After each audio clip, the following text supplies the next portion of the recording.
Today's episode is upsetting, but also very inspiring. If you're going through your family building journey, you're really going to want to hear this story because everything is in it. Fertility treatment, difficulties, surgeries, financial hardships, all sorts of issues, including embryo donation. This couple has gone through everything, and you will learn so much about how they dealt with it, how they dealt with every aspect of the medical and financial issues, but also how they managed it as a couple. By the end, you will learn some tips that will be really valuable for you and your partner.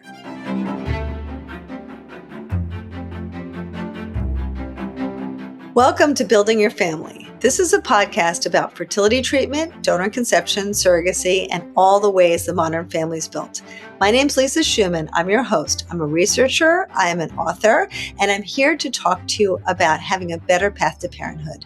And today we have a guest who you'll really enjoy. Her name is Candace Wohl. She is an advocate for women's health, and she is also the owner and founder of Misconception Marketing. She does both very well, and she also has an amazing story that I really want you to hear because it's so inspirational to hear the good stories. We talk a lot about difficulties in treatment, difficulties in our world, but it's really nice to hear and feel inspired by some of these good stories. So welcome, Candace. Thank you so much for joining us. Yes, absolutely. And thank you for having me. It's such a great opportunity, and it's an honor to be able to share my story and kind of talk about all of the different options that there are to building a family. Because boy, I have gone through them all. Oh my goodness. Okay. So do you want to start at the beginning about how you started to realize that you were going to have infertility problems or that you might need some help? Yeah, I think I think all areas start with college. Because, when you're young and you're not really thinking about those next steps with family building, it's interesting as to when you start to discover that you are going to start to have those issues. And again, that started right out of, during college. And I say that because I began having thyroid issues, and I had what's called Graves' disease. Mm-hmm. And I started going to a endocrinologist. I remember being 19 and my endocrinologist saying, you know what, you're going to have trouble conceiving. So when you say that to a 19-year-old, I'm worried about passing my test. Right. I'm worried about paying rent. I'm wondering when the next party is going to be. I mean, right. Starting a family was very much off of that radar, and it doesn't really come into perspective until it is something that is into your direct perspective. And that happened years later when I finally met my husband.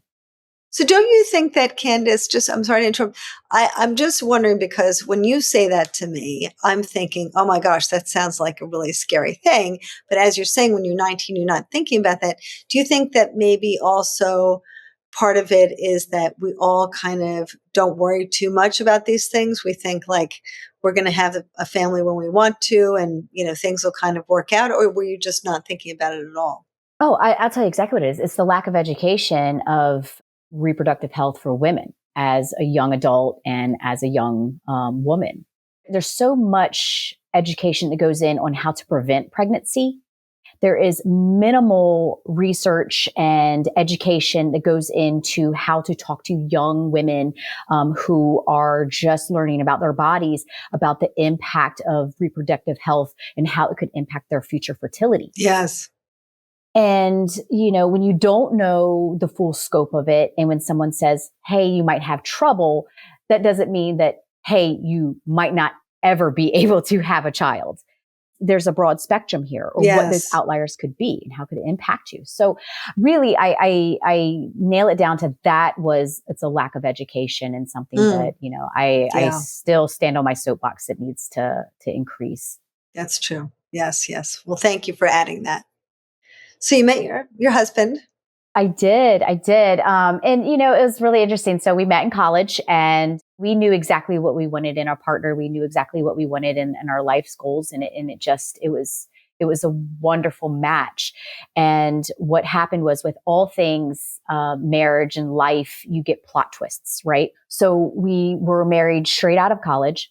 We both started started our careers. He was actually going through finishing up his PhD through grad school, and I had landed my first job out of college, and things were looking bright. We were starting to travel, and we were starting to do the things that you do when you first become married. And he started having problems. So he actually had what's called a ptosis. It almost looked like he had a stroke.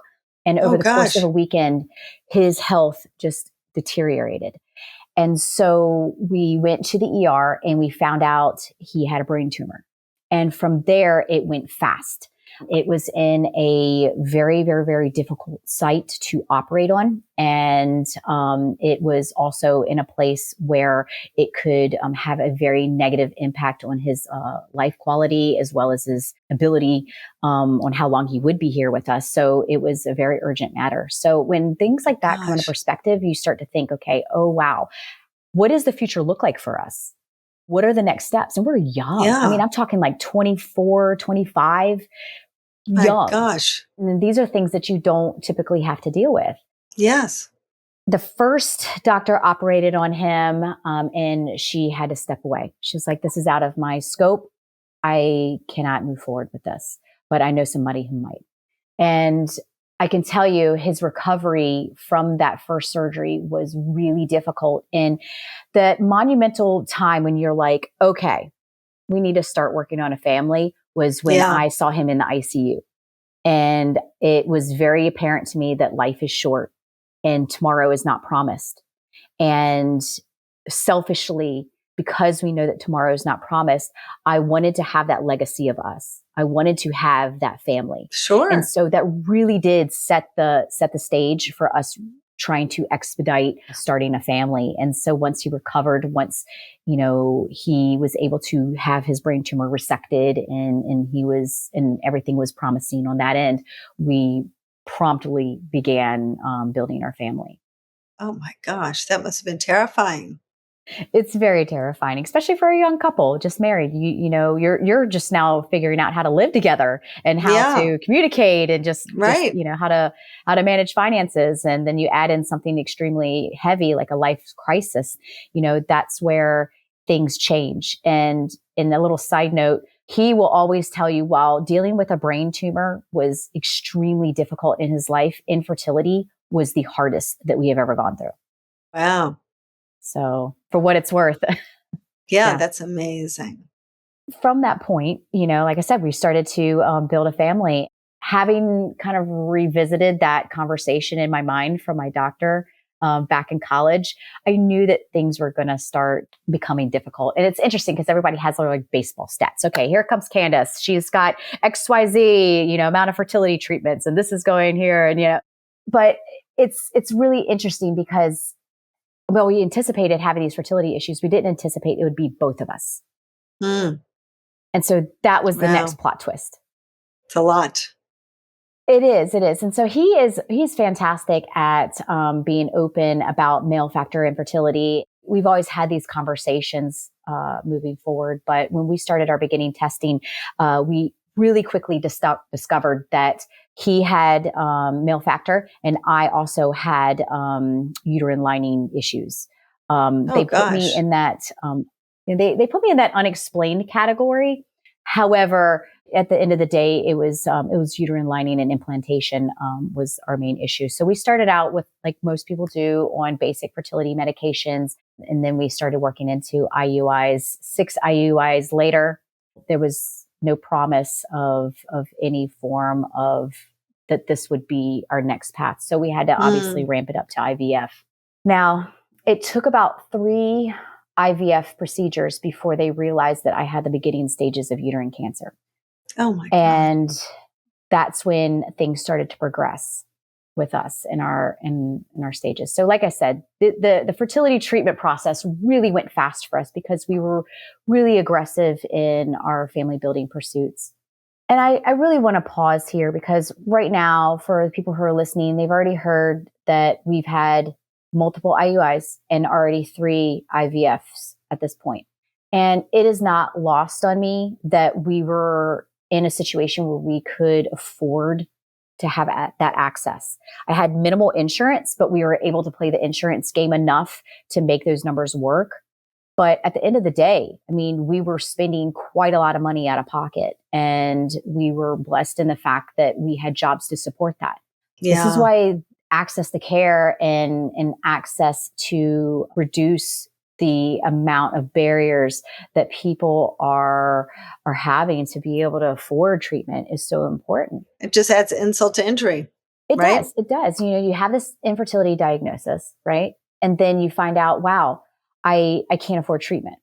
For us, I mean, by 3 IVF treatments in, we were doing fundraisers. We were doing everything we possibly could. I mean, ramen was a regular meal at our house. Yeah. Just because, you know, that Right. was more important to us. So we started the treatment process. I started having heavy progesterone treatments to try to navigate the onset of the development of the uterine cancer. Because what I was starting to have is cancerous cells that were starting to increase. Oh, gosh. So we did a few surgeries in between to buy me some time. And we had 2 more IVF treatments after that. My oncologist, my OBGYN oncologist, and my RAI worked very closely together to help manage my care through this. So it's not like I was recklessly kind of going through, you know, these treatments and not paying attention to my body. They were really working hard. And it wasn't until my upcoming 6th IVF that both agreed that it was time that this would be my last. And we would do everything we possibly could to throw at this, because after that, I would have to consider a hysterectomy. So we did our 6th and final IVF treatment. And that was filmed nationally on MTV, which at that point we were quite open about our situation. It was a little hard not to be, because it was such an impactful piece of our life. And on national television, it failed.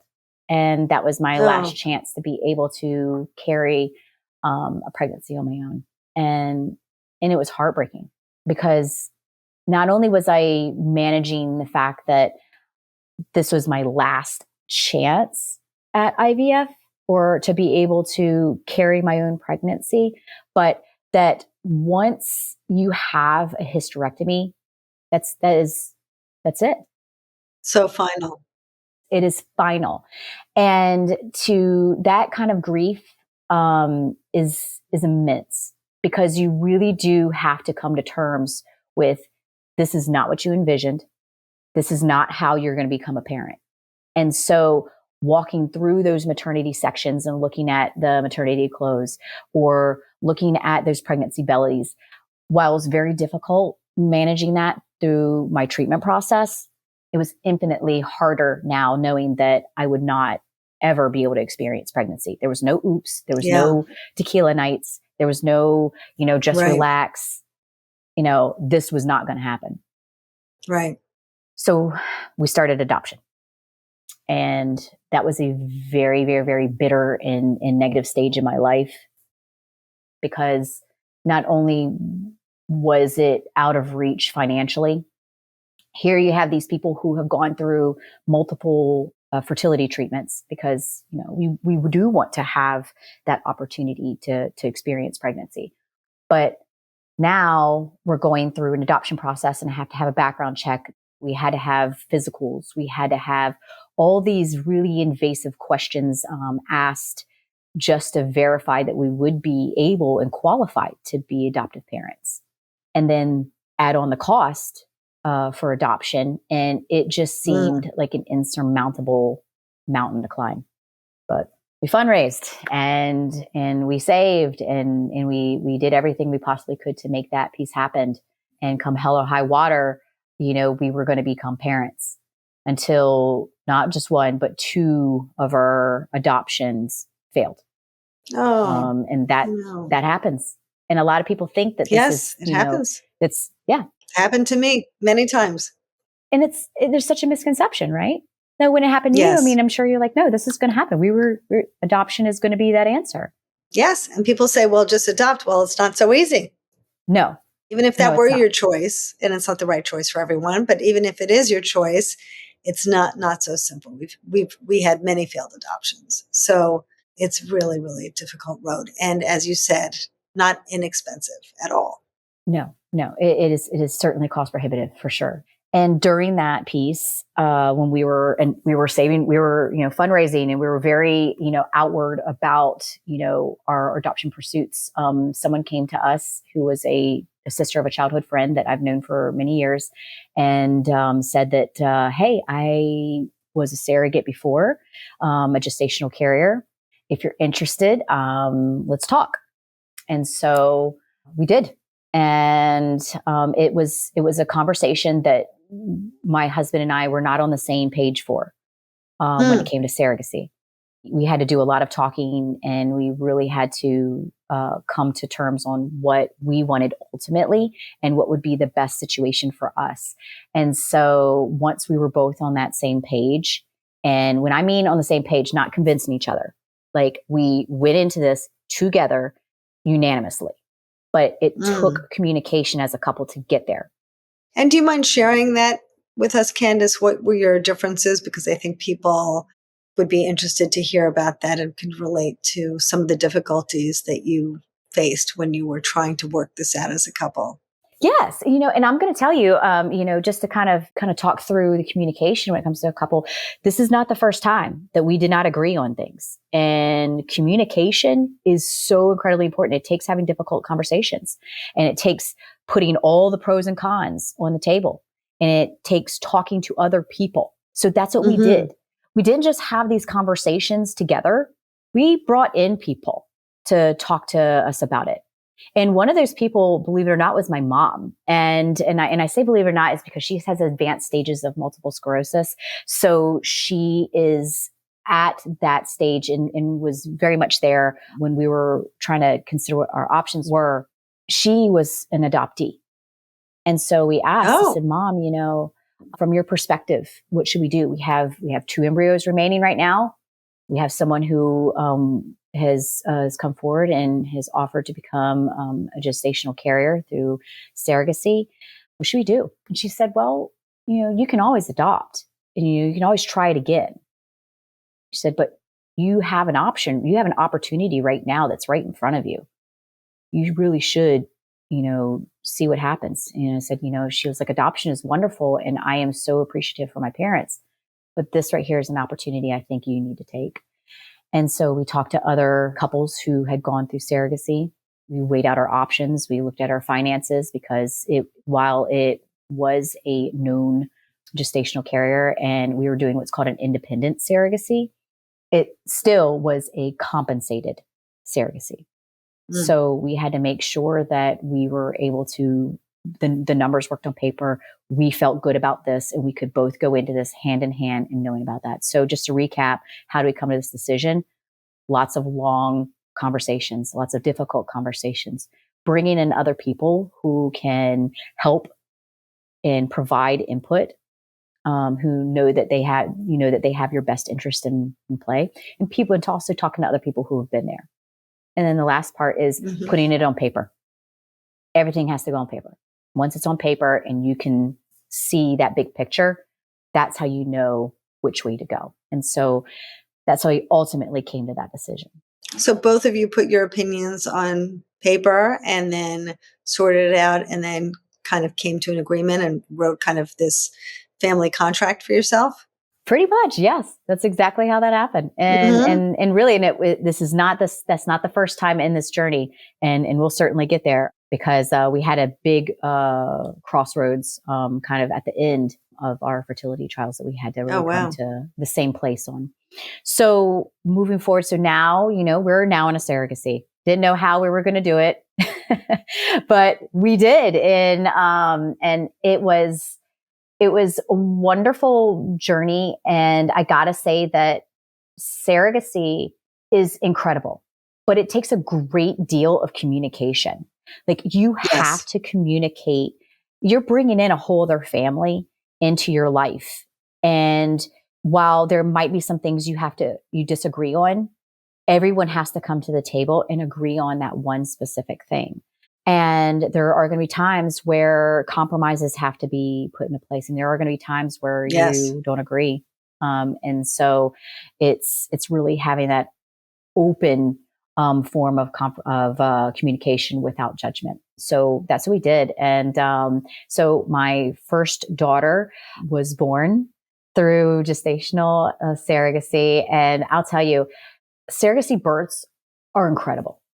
It is such an amazing experience, but there are certainly times throughout the surrogacy that is really difficult. And there isn't a word for emasculation for a woman, but if there was, it would be witnessing another woman labor your child. Yes. It's a good point. It's also picking out maternity clothes for someone else, for your child, but it's not, for you. For you. It's a sense of pride in that you are proud of this woman for what she is doing, not only for another family, but for her family too, because, there is that compensation. And I'm so proud of her for giving that gift. It's also guilt. My body failed me and now I can't do this. And now somebody else is feeling this immense amount of pain and is going through all these things. And all I can stand by and do is hold her hand and that's it. That's all I can do. Yeah. But since Mother Nature gave me the middle finger, I gave the middle finger back at her, and I was at the least able to breastfeed. Wow. So I induced lactation, and the moment that my first daughter was born, I was able to start breastfeeding. That's amazing. And I think what you're saying also, Candace, is really important, I think, for people to hear, is that you can have these difficult feelings, right? Some people feel in surrogacy journeys that they're afraid during milestones, like if they lost pregnancies at 3 months, then they worry that their gestational carrier is going to lose the pregnancy at 3 months, or they're worried about controlling the situation and what she's eating, or they're worried about feeling like they don't have enough communication. I mean, there's so many things that you can have feelings about, and also grateful to your surrogate at the same time, grateful that this is happening, but also feel badly if you feel like your body's not working, or any other difficult feeling. Those feelings can coexist. They absolutely can. And for IPs, it's a little bit more complex because they don't really have that outlet to talk through those difficult emotions unless they are, seeking, a counselor through this, or they are in a specific group, support group that they can, speak openly and feel comfortable and without judgment. Because the outside world only sees that, hey, you have this wonderful person who is carrying your child. You should be very happy. And you are. You absolutely are. But you can also be equally upset too. Or jealous or anxious or any of those things. Guilt, all these emotions, are certainly can coexist. And there is a bit of stigma that can go around with IPs that is often not talked about. Certainly there needs to be more awareness on not only, I would say, advocacy for mental health when it comes to the gestational carrier, because they're going through a lot and they absolutely need to have that support, but also for the IPs as well. Yes. Really important. That said, we are now a family of 3. Things that we thought would never exist are happening. And I mean, I never in my life thought that I would have these issues, that we would have the rocky road that we had. And this is now 7 years later. Okay. We just now become parents, 7 years of trying. So my daughter is now 3, and she sees other moms who are pregnant. She sees other kids who are having siblings, and she's asking questions. And now she, is right at that 4-year-old stage. And now she's really ramping it up. Mom, why can't I have a brother or sister? Why can't I have this? why, and I would always say, well, mommy's tummy is broken.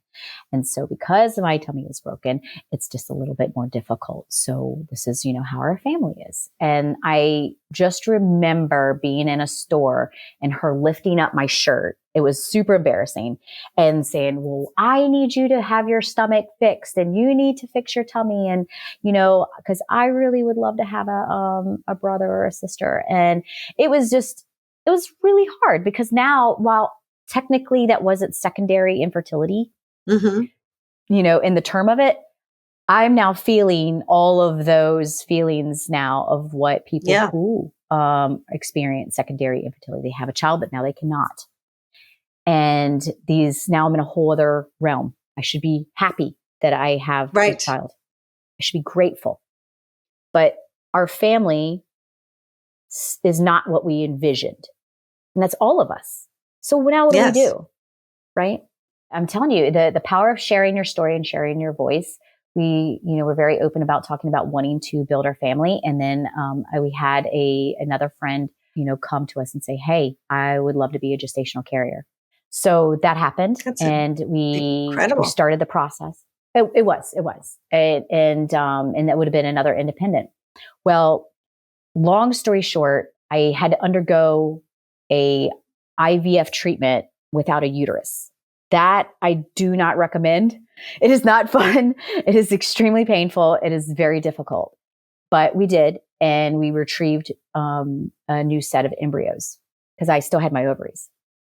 And on calendar day 1, our gestational carrier at the time was supposed to be starting her meds. We had already ordered the meds. We already had talked through counseling. We already had our contract in place. Like, it was go time. And she backed out. And we lost somewhere on the order of $27,000. And and that was it. It was awful. Oh, how devastating. It was very devastating. And I tell you why it was so hard is because as a mom, now I'm a mom of a young child. She's almost 4 at the time, but I have this young little one. To her, every day is every day. I have to put on a smile. I have to make sure that, she's dressed for school. I have to make sure that, she gets those extra sprinkles on her ice cream and we're creating that magic for her, right? Meanwhile, I am grieving. And the only time I can grieve is after I drop her off at school and I'm in the car crying. Right. Or at night when she's in bed and I can get into the shower and I can cry then. And so I fell into depression. My husband was angry. He was just angry. So we're grieving differently. Yes. And that so often happens, as you know.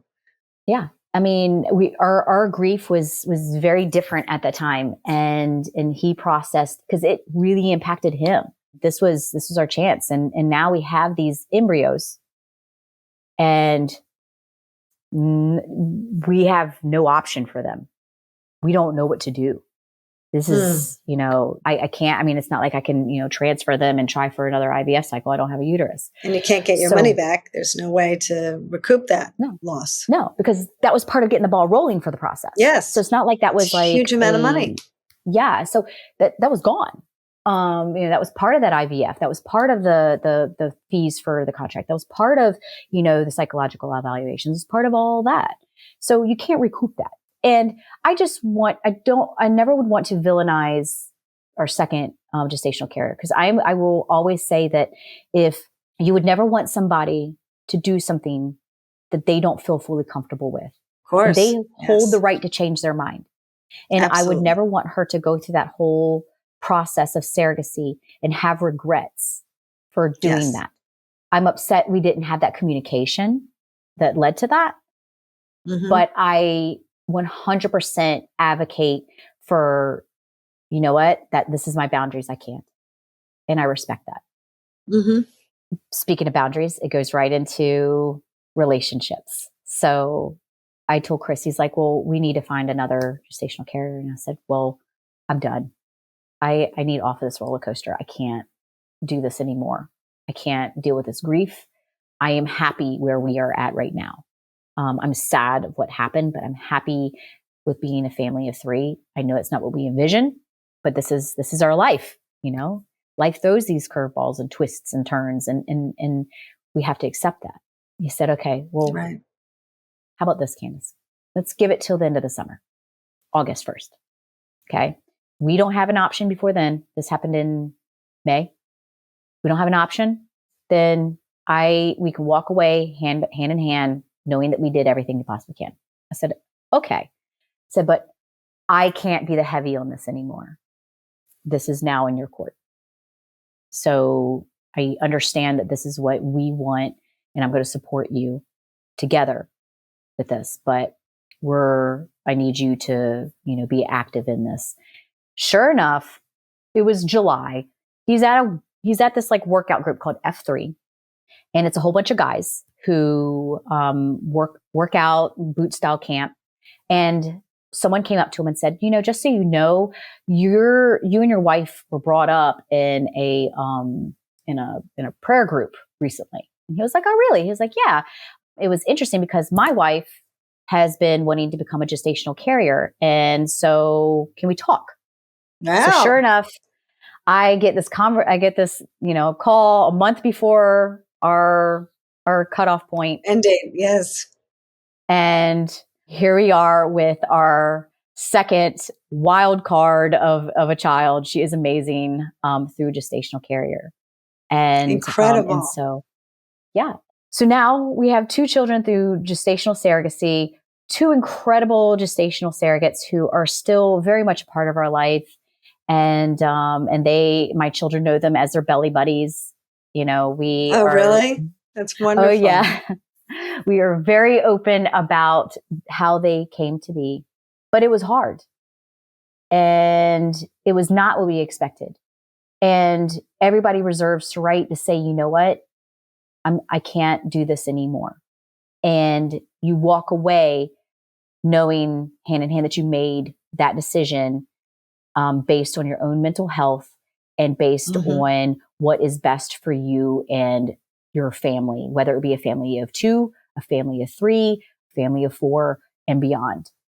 So remember I told you that there was a time that my husband and I did not see eye to eye on something.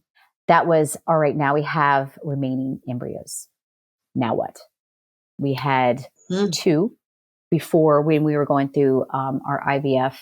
We, at the time, decided that, either we would donate them to science or they would be destroyed. And that was a personal choice that we had together. After being in this experience for a long period of time, now at this point, we're 10 years into our fertility journey. Okay. We just had our second daughter, and now we need to figure out what to do because we know that was our stopping point. And now we need to resolve what we're going to do with our embryos. I told him, I said, look, there's 2 women who took a chance on us. And because of them, we are parents. Because of them, we are this family that we have fought for. I said, we need to take a chance on another couple. And so we have these 2 embryos. I really feel strongly that we should donate them to a couple. I said, we could do an open donation. We can choose that couple. The world is our oyster. So you changed your mind, Candace. I did. Right. And he wasn't expecting that, I'm sure. He was not, and neither was I. It took surrogacy to change my perspective on what to do with embryo donation. And again, it is a very personal choice. But because of my own personal experience, that is what led us down to revisiting that. Yes. And by the way, I think, Candace, I don't know how you feel about this, but I think this is another place where our industry, I think, could be improved, because I think it's so difficult when you first come to fertility treatment. You just sign the forms and say, okay, I'm done. And you don't really think about, well, how am I going to feel later? How am I going to feel when I have these children who now I maybe thought about the embryos in a different way. I thought, okay, I'm making embryos. It's a ball of cells. It doesn't matter. And now I have these children and I think, wow, these could be full genetic siblings to my kids. And maybe I'm going to have a feeling that's different when I have a gestational carrier. Maybe I'm going to feel different. There's no support or counseling around that.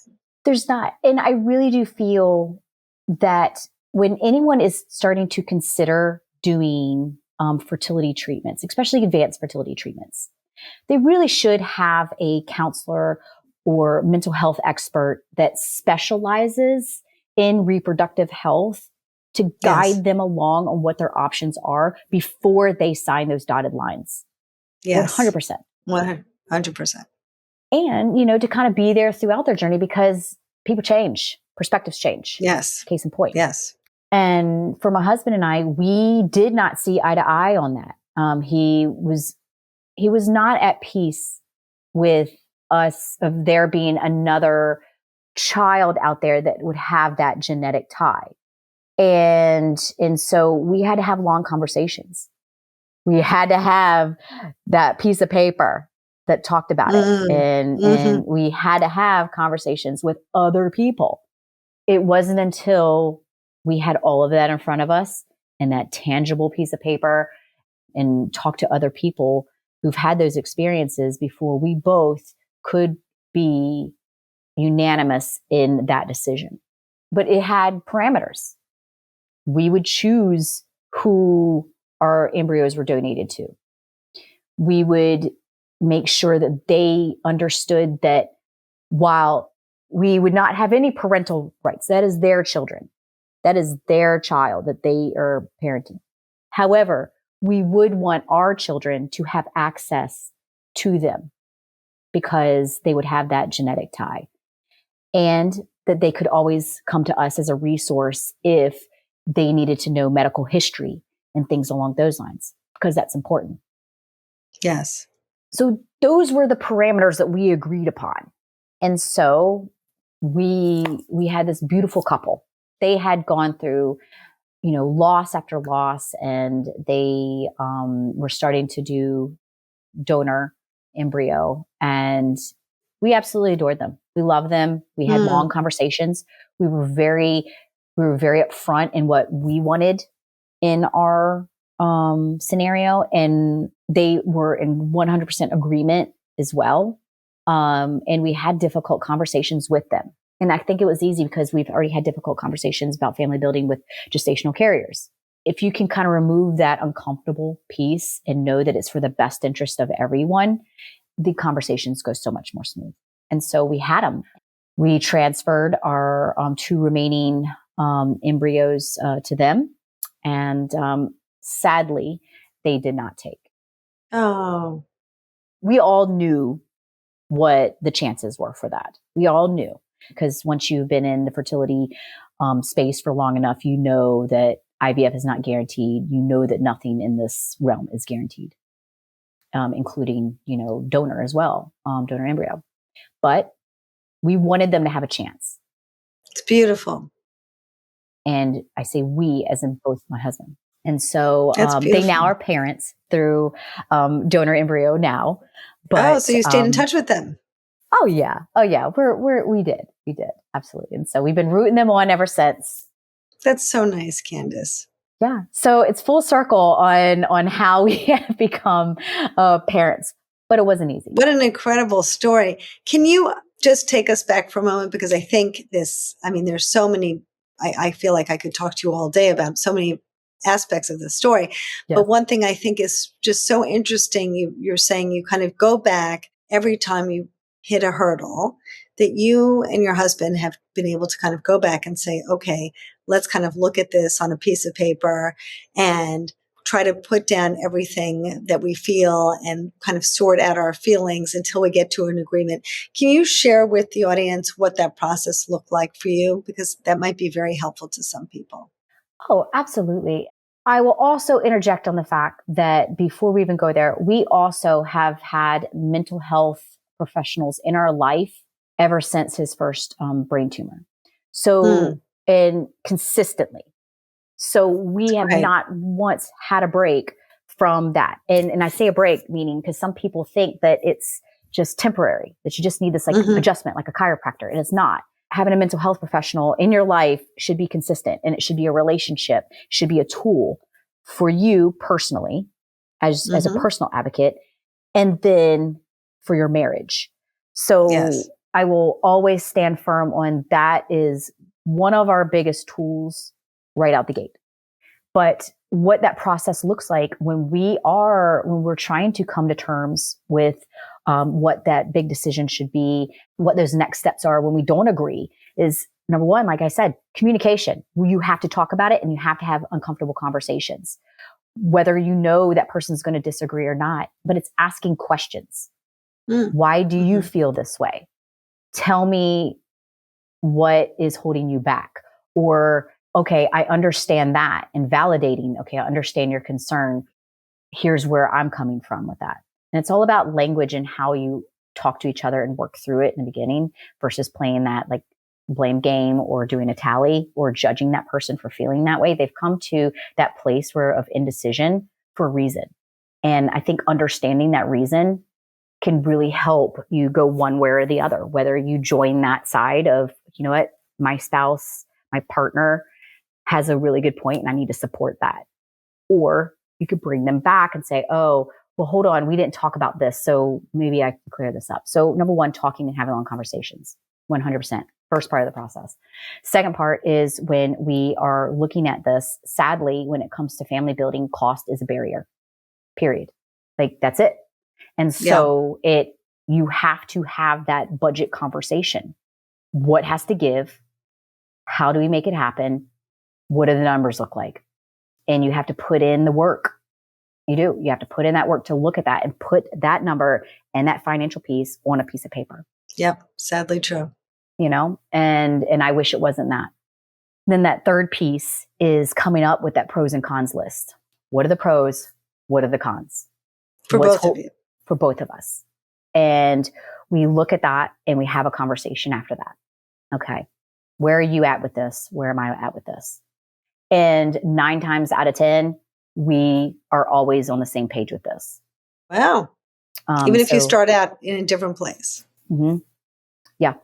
And that is, and we have been on, and we're talking like big topics that we were feet in the sand on when that comes to embryo donation and gestational surrogacy, you know, and even now, you know, now we have different conversations, you know, but there are also times that we don't always agree, and that's okay. And we have some of those with our kids, right? Like with the parenting. Mm-hmm. Yes.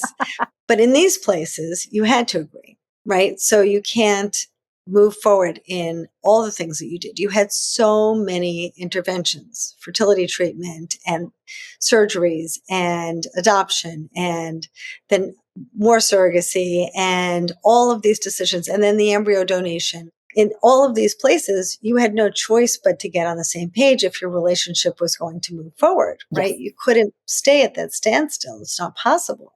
So you had to find a way.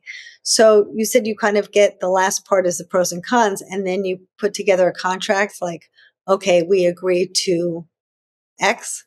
Not only do we agree to X, but you go into that agreement and you have to like that once we have both agreed on that, that is our decision. You know, while we both have the right to say, hold on for a minute, let's talk about this. Something else came up. What happens with couples sometimes is someone will go into agreeing with their spouse and not fully still be on board. And then they will hold it against that other partner for the decision that they agreed upon. Right. You can't do that. You can hold the right to be like, you know what, let's question, I'm starting to have reservations or whatever that, but you have to go into that knowing that me as in Candace, I have made that decision and I have to own that decision. And the same thing there. So, because I've made that decision has nothing to do with my partner. Right. They didn't coerce me to do it. I made that. And I think that's where some of those communication walls can break down sometimes. And, you know, we just celebrated 20 years of marriage, and I can assure you that more than half of that marriage was figuring out how to communicate. Oh my gosh. Yeah. You two have been through it all. Really. That's amazing. Well, what an amazing story, Candace. This is incredible. You've been through so much. So I guess the last question I want to ask you before we wind down is, another question that I think people will really want to hear is what kept you going, right? This is so many people drop out of treatment when they can't get pregnant or they say, I'm running out of money. It doesn't occur to them to say, well, I'm just going to have to fundraise or find a way, or I don't want to have a child if I can't carry the child because that's going to be too much. In every step of the way, you guys decided to persevere and build the family that you originally wanted. So how did you do that? How did you find the strength, the fortitude, the ability to deal with the grief and the loss and all of that? We were together in our decision to pursue and to keep pursuing. It takes that piece first. As I had someone who was locked in step with me, all in every decision that we made, in every pursuit that we made, and who wanted equally what I wanted. Not everybody has that. And everybody's partner has the right to say, you know what, I can't, I want to step out of treatment now.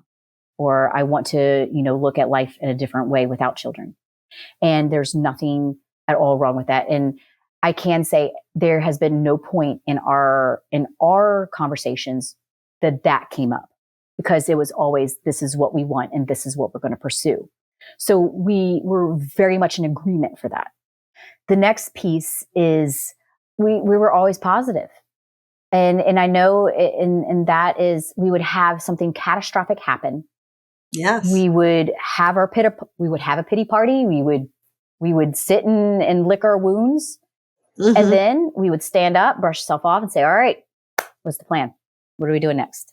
And that's how we handle every single thing. We deal with it emotionally, give it that space and honor that grief. And then we come to the table and we're like, all right, how are we going to do it? So how did we keep going? Failure after failure after failure.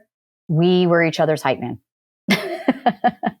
We were constantly encouraging each other and finding a way to laugh through it and not always cry through it.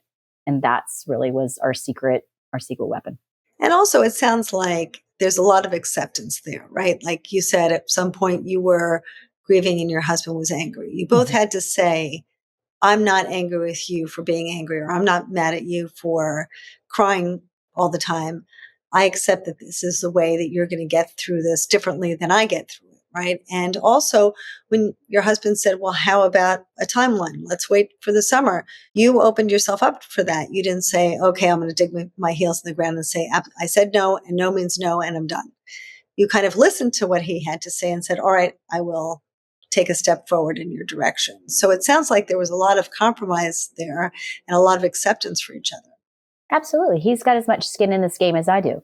So if we can establish our own personal boundaries, but also make sure that we are including each other's goals, I think that is the best balance.